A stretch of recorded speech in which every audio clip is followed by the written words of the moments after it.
just by a quick show of hands, I would love to know how many people here have been to a Stacks event before. Raise your hand. Awesome. Hi, a lot of familiar faces. Welcome back. Okay, how many people have been to a Stackless workshop before? All right, that's a lie, kind of. Oh, no, wait, actually, Stack Summit. So this is actually our first weekly event workshop that we're trying out. We thought social media would be a great topic to tackle since a lot of founders have a lot of questions around it and are looking at it as a great way to grow their startups. There's a lot, I think, of great opportunity for anyone building a company to try this out. I'm really excited for tonight because one, it's a new thing, and we think this is something that would be really valuable for everyone here. We've gotten a lot of feedback where people really enjoy a lot of hands-on tactical things and maybe diving really deeply on some topics. And so it's been great to work with a lot of people on this. First, I would like to thank a few people. Look to Frank Denbo from Microsoft. Let's give him a round of applause. We're at Microsoft, obviously, and this is Frank, so let me say a few words. What's up, everybody? My name is Frank Denbo. I'm a startup advocate for Microsoft. I think I've seen probably a quarter of you. I'm sure I've seen some of you before. So for new people, welcome. Thanks for coming to this space. This is our Microsoft Reactor space. So we like to host interesting community events related to technology. So if you have an interesting event or community that you're working with that needs a space, we can host your event here for free. I also work on a program called Microsoft for Startups. You can check out the website in the back or email me if you're interested in finding out about it, but we help startups to grow. Give them resources like free Azure, up to 120K, and we help you get your customers. So welcome, hope you have a good time. Thank you, Frank. Frank has been a great part of startups for I think a while now. And so it's really cool that he's here at Microsoft providing extra resources like event venues and all those other things he just mentioned. Another person that I would like to thank is Brex. Okay. Sorry, getting this ready. Okay, awesome. So we do a lot of events, and we tailor a lot of our events for early stage startups. So for us being able to work with another startup like Brex that's providing resources and a really valuable product for startups and founders is really great, just because for us, we're really happy to find partners that we can work with, that we can feel very good about telling our community about and sharing and working with things with them on. So I'd love to invite Scott Zabrowski from Brex to tell us a bit about it. I don't know, Hi guys, my name is Scott. I'm on the BD team at Brex. I manage our investor partnerships here in New York. Okay, cool.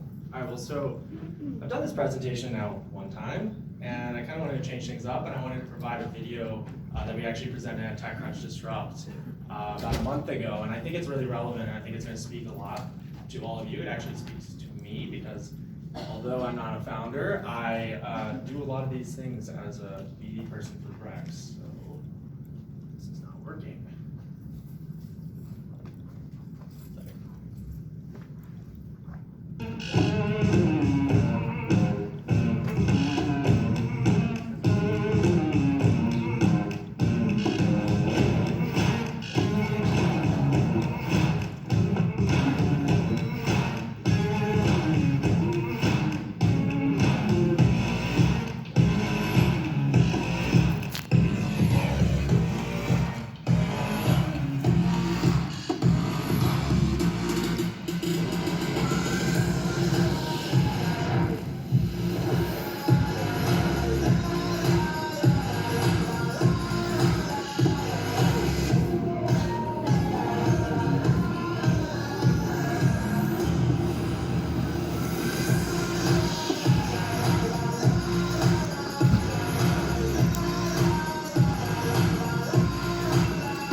So I think this is really relevant because I'm sure many of you guys have kind of experienced this, right? The 5 a.m. wake-up calls, the sleeping at your desk.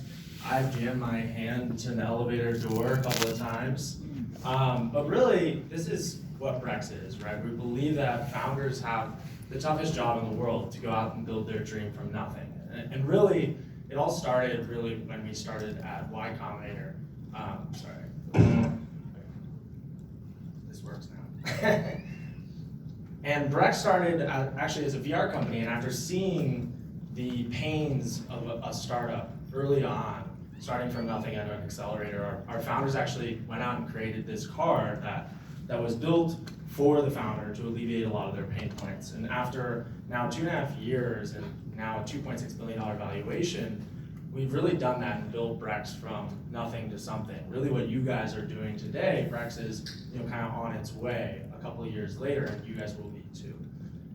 And so, we sponsor these things, and really the whole reason is to kind of get in front of you guys and to outline why we are doing what we're doing. It's really kind of this bread and butter of making this card designed for you guys so you can go out there and build these businesses from nothing to something. And I'm not going to dive too deep in the weeds. Sometimes I do, it gets boring, but really it's that this card is going to alleviate a lot of your pain. It's no personal guarantee, limits that help you as a business scale and give you rewards in what you actually care about, like rideshare and things like that. And so, I just wanted to come up here and kind of give a little spiel. Obviously, Brex as a whole has done a lot, but I think what we're doing for you guys is helping you help you build your business from nothing to something. And so we partner with Stacklist to kind of give you an understanding of that. So brex.com/Stacklist is the landing page if you guys want to sign up. That's it. Awesome, thank you, Scott. Let's give him a round of applause. So, one thing that's great to be working with a partner like Brex, especially with our events, is that they offer a lot of perks to our members. So one of those is that anyone who signs up at brex.com/Stacklist gets a waived card fees for life. And then the other is that after your first transaction, you'll get $5,000 in AWS credits. So a lot of great incentives there. I definitely recommend people to take advantage of it or ask Scott any questions or myself. With all that being said, last person I'd like to thank is Sydney Stein and the Whimsy team. I will let her introduce herself because she set up this amazing night, and I'll leave it off to her. Let's give Sydney a round of applause.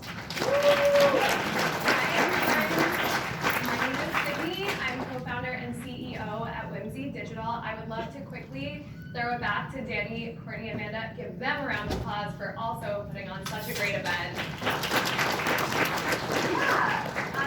And also, thanks so much for coming out. I know it's after work hours and you could be home, you could be chilling, sitting on your couch, but you came here, you invested your time into something that's going to serve you in the future and serve your business, and you also deserve another round of applause for you guys. So a little background on myself, just to get started. I have 9+ years experience working in the digital landscape.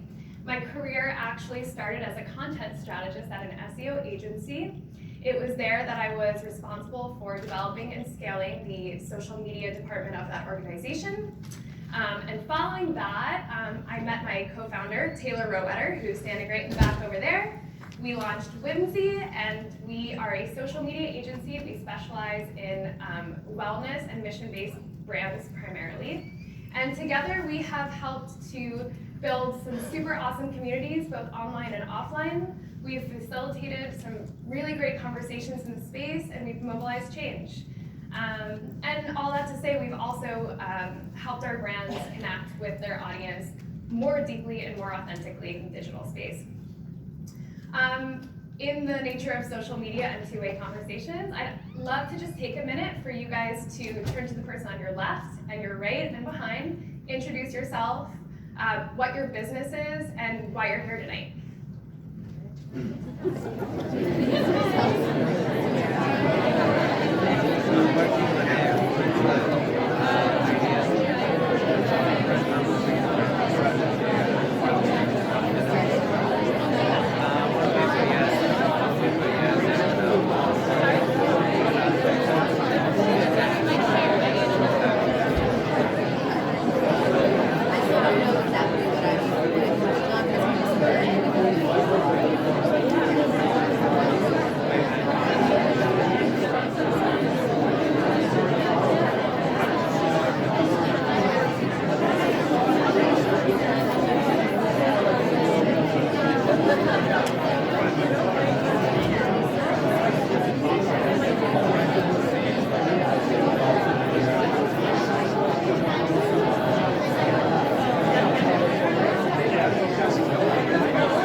the awesome networking happening right now. Let's bring it back to Sydney. Yeah, that was great. I'm actually so glad you guys had so much to talk about. And you'll have the opportunity to talk more. Thank you for being so open and introducing yourself to each other. When we do some workshopping, you guys can jump in and you'll work in groups a little bit and explore some social media strategy together. Let's take a quick look at the agenda. We're going to cover the value of social media for your business, how to build a robust social media brand guidance strategy, platform hacks, and some tools and trends for 2020 that you can expect. So, social media is really hard these days. Who has a little bit of social media fatigue with how much is coming out in the space? Yeah, it wasn't always this hard. It's gotten harder. More platforms are coming out, more features are coming out, there's more pressure to advertise. What I want to focus on is actually the framework. We can talk about tactics, we can talk about trends. I'm sure most of you are actually here for that. But that's not actually going to help you for more than 6 months, because we know in 6 months, everything's gonna flip on its head again. So, and you know, just, it's a changing world. Like Zuckerberg's gonna come in and swoop in, change everything, and you're gonna have to start all over again. So my hope is that if we can actually address the foundation and the framework, tactics can just be a result of that kind of work. So, quick story. About a little over a year ago, we had a wellness publication come to us. They had a business goal of achieving 50,000 email leads by the end of the year. So naturally, they thought, let's do a social media giveaway. Has anyone here done a social media giveaway for their business? Yeah, popular tactic, effective tactic. In their case, they decided to do an Amazon gift card. I like Amazon. I order my groceries on Amazon. You know, it's a good ploy. So they launched. It was successful. They got a ton of leads. We're super excited. They said, why don't we send out an email blast to this new loyal customer base? They sent it out. And unfortunately, about 2 days later, they saw a huge influx in unsubscribe rate. Can anyone take a guess as to why that might have happened? Just throw out answers. Loyal, they're not loyal. They're not loyal. Wow, nailed it. Anyone else? There's no They value just in wanted free shit. Who doesn't want free shit? Anything else? Wrong target. Wrong target, yeah. All of these are correct. And you know, speaking to purpose, there just was absolutely no relevance between the giveaway that they chose and the purpose of their brand.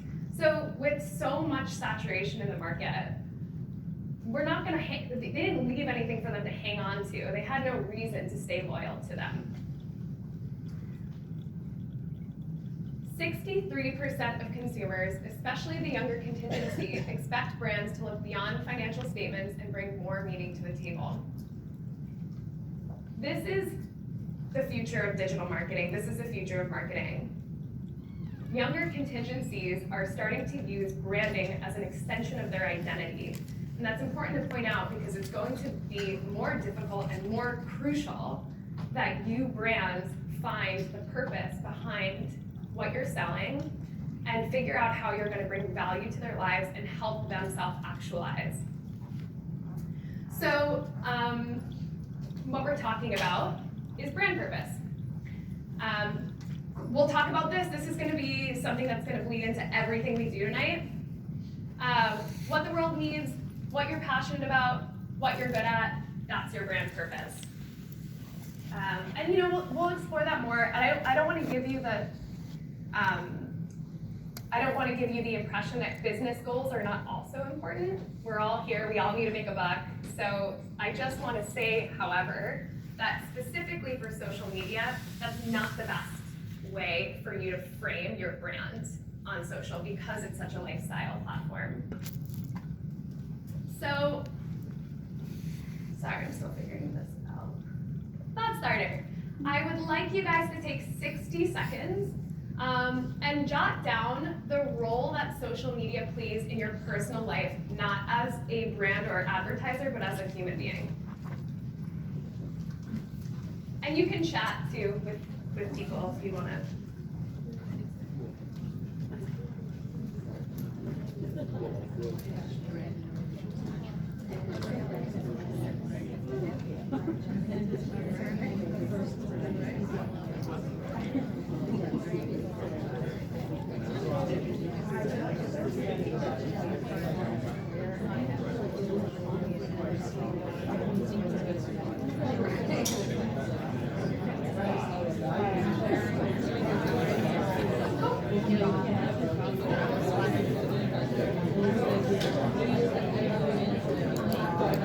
All right, guys.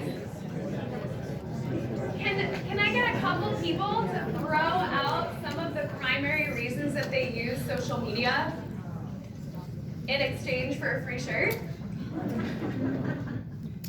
What do we have over here? Pink shirt. Connecting with friends and family that move overseas. Connecting. Can we pass this back? How about you? Did you raise your hand? No? Oh, sorry. Yeah? Crowdsourcing recommendations. Okay. Pass that back. I was doing connection to emerging markets. Okay, connecting to emerging markets. What are your primary reasons? News. News, Bragging about how good our life is. competition, big one.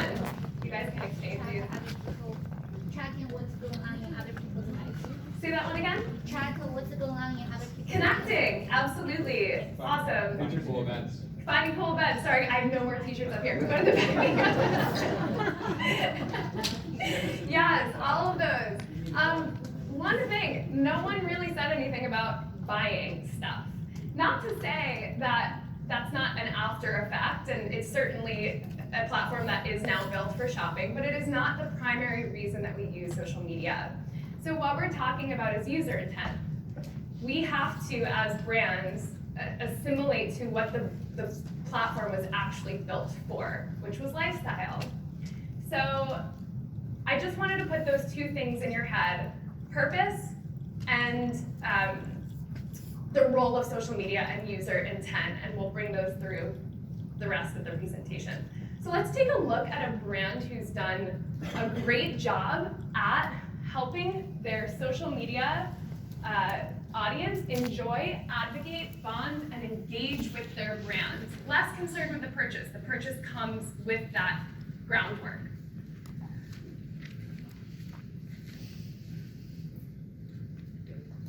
I'm a forensic artist. Worked for the San Jose Police Department from 1995 to 2011. I showed up to a place I'd never been, and there was a guy with a drafting board. We couldn't see them, they couldn't see us. Tell me about your hair. I didn't know what he was doing, but then I could tell after several questions that he was drawing me. Tell me about your chin. It kind of protrudes a little bit, especially when I smile. Your jaw. My mom told me I had a big jaw. What would be your most prominent feature? Kind of have a fat, rounder face. The older I've gotten, the more freckles I've gotten. I would say I have a pretty big forehead. Once I get a sketch, I say thank you very much, and then they leave. I don't see them. All I had been told before the sketch was to get friendly with this other woman, Chloe. Today I'm gonna ask you some questions about a person you met earlier, and I'm gonna ask you some general questions about their face. She was thin, so you could see her cheekbones. And her chin, it was a nice, thin chin. She had nice eyes. They lit up when she spoke. Cute nose. She had blue eyes, very nice blue eyes. So here we are. This is the sketch that you helped me create, and that's a sketch that somebody described of you. So yeah, that's...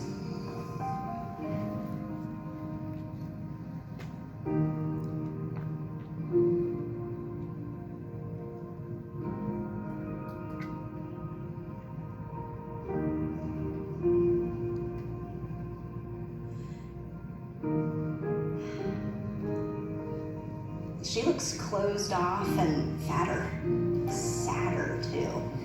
The second one looks more open, friendly, and happy. I should be more grateful of my natural beauty.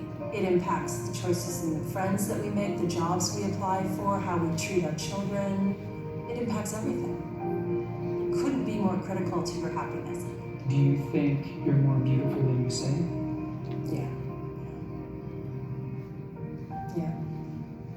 We spend a lot of time as women analyzing and trying to fix the things that aren't quite right.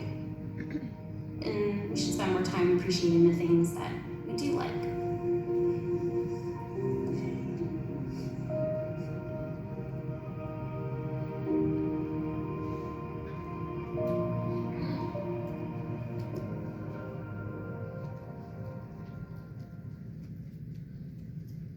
Awesome.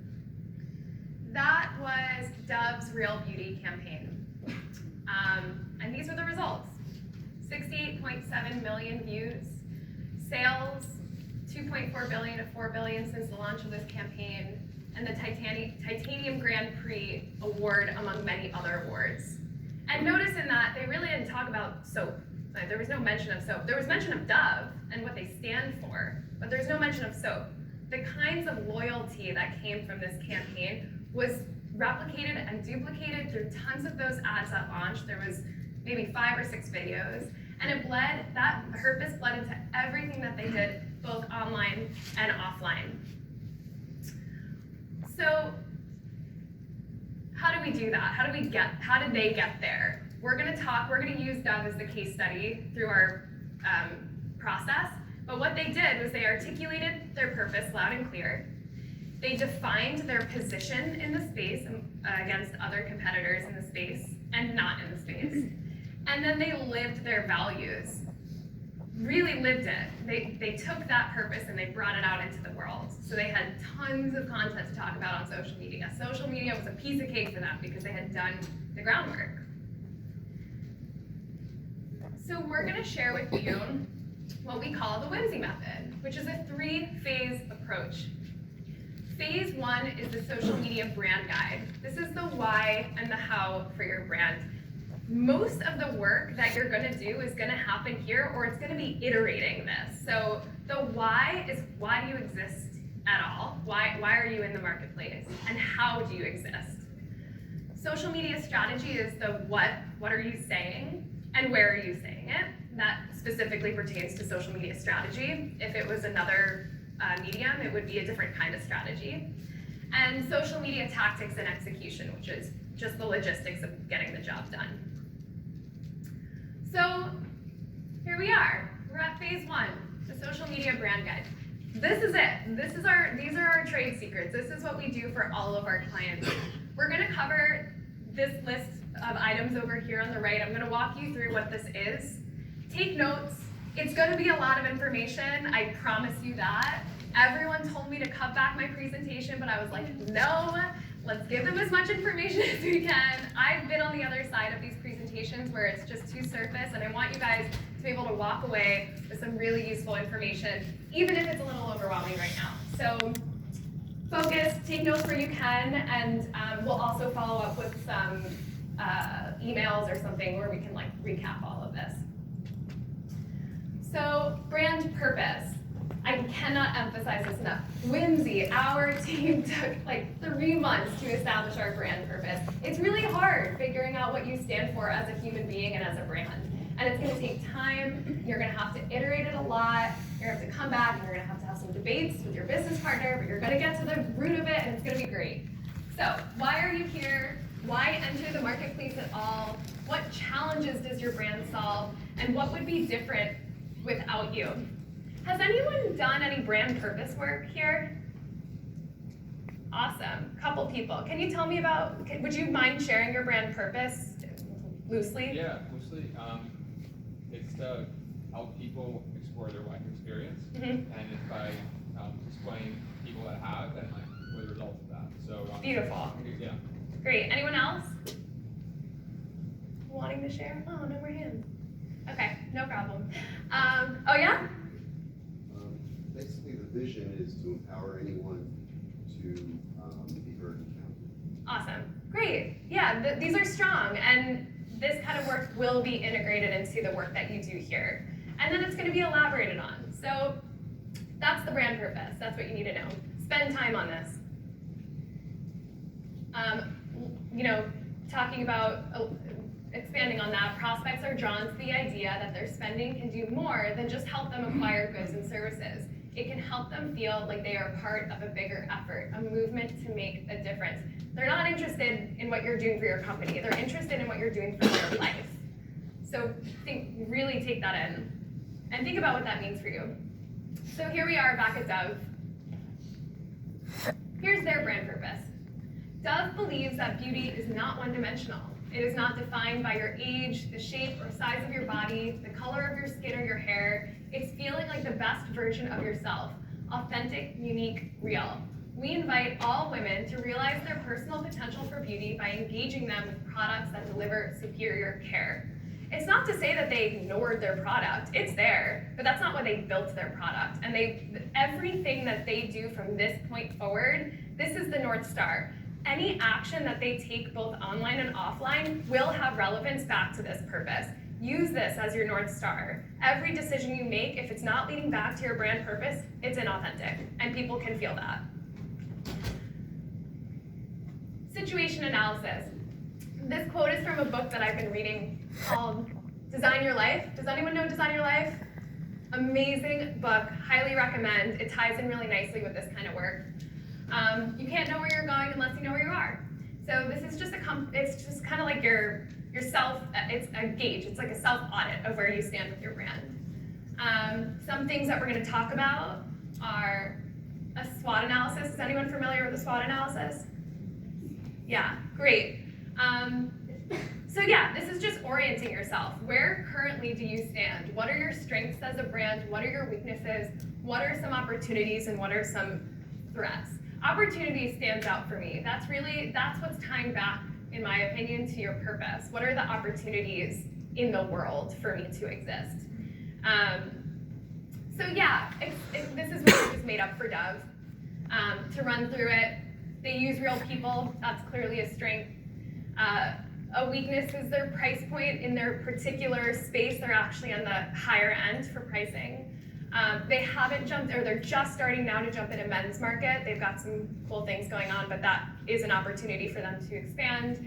And some threats are that they're most definitely copied frequently. Since the launch of this campaign, so many people have come out with similar messaging, and that will be a threat to them. They're always going to have to be aware that they've got to one-up everyone else. So yeah, this is all about taking your purpose and contextualizing it into marketing opportunities. Purpose, marketing opportunities. Audience personas, I'm sure you guys have heard of this before. What I'd say here is get really specific. Come up with 3 to 5 to 6 audience personas, and don't just identify their age and where they live. Figure out what their aspirations are. What are they struggling with emotionally, mentally, physically? What are their motivators in life? What quotes would they come up with? Like, what would they be saying? And what's their lifestyle? What coffee shops do they hang out at? What do they do? How do they spend their time? So, the last piece is a competitor analysis. I'm sure you guys are all very familiar with this. Choose a couple of direct competitors. Choose some competitors that aren't even in your space, just aspirational brands that inspire you for one reason or another. And give your competitors the same amount of attention that you give your own brand. Go through a SWOT analysis for them, analyze their platforms, break down their content. What are they posting about? What are some strengths as a brand, and what are some of their weaknesses?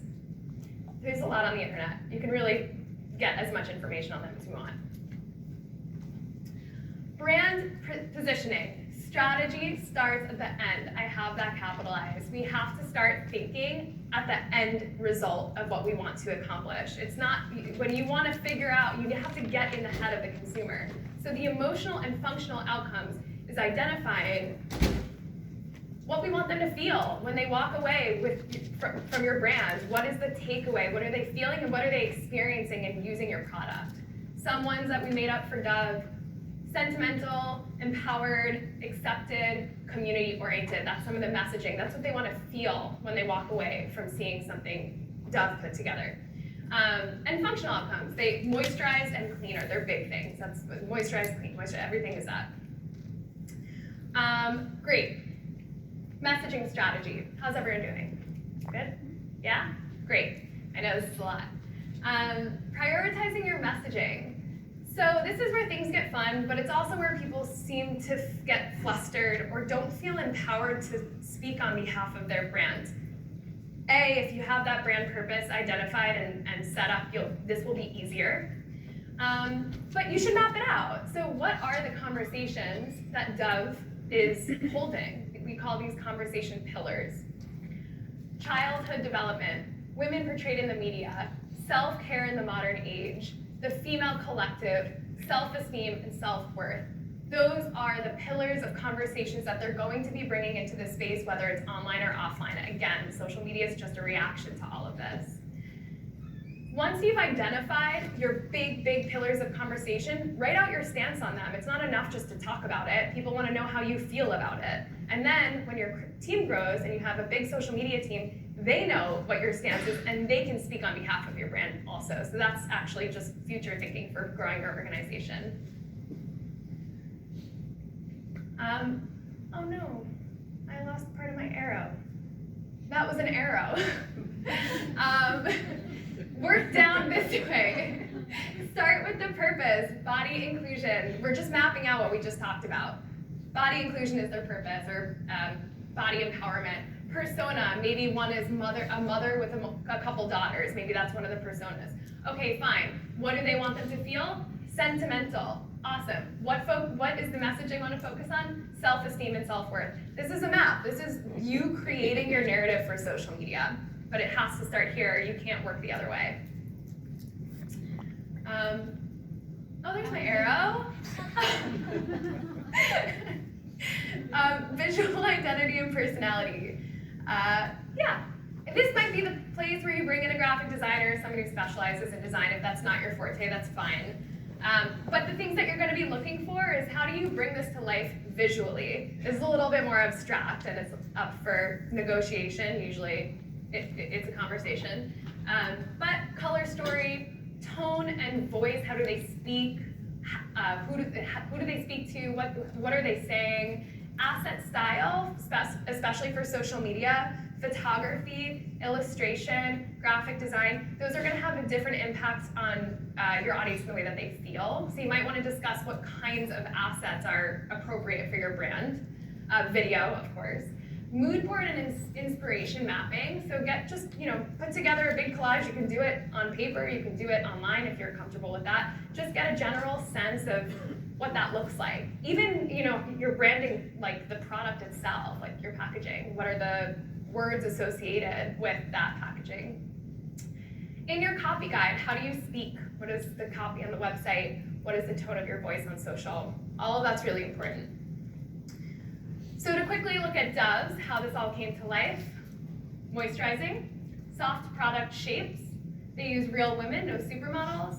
They're challenging stereotypes. Radiant women, comfortable with their self, optimistic and confident, happy. This is a little mood board for Dove. Great. So it's all coming to life. Last but not least, for this section, we have building brand equity. We like to think of this as just daydreaming. If you could bring your brand anywhere in the world, what would it look like in real life? Would you have a summit? Would you throw a conference? Would you have a Facebook group? What parts of your organization would grow out of this? It could be anything, and it'll just help sort of bring it to life, contextualize it, and get a sense for what it's going to feel like. So yeah, and this is really about building trust and loyalty. So this whole thing is about consistency. If you're throwing multiple messages out in the market about what you care about, that's where you lose people. You don't have that sense of loyalty because you don't know what they stand for. You're exhausted. It's like message exhaustion. So the more consistent you are and the more clear you are on your messaging, the better chance you have at retaining them after maybe they even made a purchase. You know, that loyalty lives on, it's a loop, especially with social media, because that's so not about the product at all. So yeah, possibilities for how this brand exists in the world. How do they live their values? How do they build trust? And how do they interact with their community? If you do any reading on this stuff, interacting with your immediate community is a huge pillar for success with building loyalty. Okay, so just to pull it all together, this was the Dove Self-Esteem Project. This is kind of how they built their brand equity. It's been hugely successful and also hugely effective. They came up with this real beauty pledge. We always feature real women, never models. We portray women as they are in real life, and we help girls build confidence and self-esteem. Again, everything they do is back to their purpose. Any piece of content that they create is back to their purpose. So this was the Girl Collective. This was a summit that they threw where they talked about women's empowerment, self-esteem building skills for younger generations. It was beautiful. They actually had a phone booth where you pick up the phone and you get some form of confidence building and praise, and you kind of go back and forth between the young women and someone on the other line. It was like this really fun, interactive part of the summit. They have a Facebook group. It's great. Facebook groups are popping off right now. Highly recommend. Girl Collective is a self-esteem sisterhood that builds confidence and challenges beauty stereotypes. We're all here to discuss issues we face every day and work together to create new solutions and empower each other. So this is how this brand has brought their purpose to life. It can live both online and offline. It's just reactive. Everything is just a reaction to what you've established is important to your brand. Okay, great. Made it through the first part. That was I think the kind of headiest part. So we're gonna do a little exercise. It's called Finding Your Why. Don't put too much pressure on yourself. Again, this should take like 2 months. So use this as just an exercise of trying this out and seeing how it feels for your brand. What we're gonna do is we're gonna pretend that we're on the cover of any magazine we want. This should be a real magazine that exists. I want you to come up with what the magazine is, the title of the article that you're being featured for. You're on the cover. What are the big headlines? So what are the sub-headlines for your article? Some sidebars, some supporting quotes by you, the brand, or maybe someone talking about your brand, and what images would appear. So just give it some thought, get creative. It's just an exercise in creativity and thinking about if you could be known for one thing, what would it be? And this is gonna help you start understanding your purpose more. And you can work in groups if you want and share, but I kind of feel like it's a personal thing, so I would just write and go. We have about 10-15 minutes for this.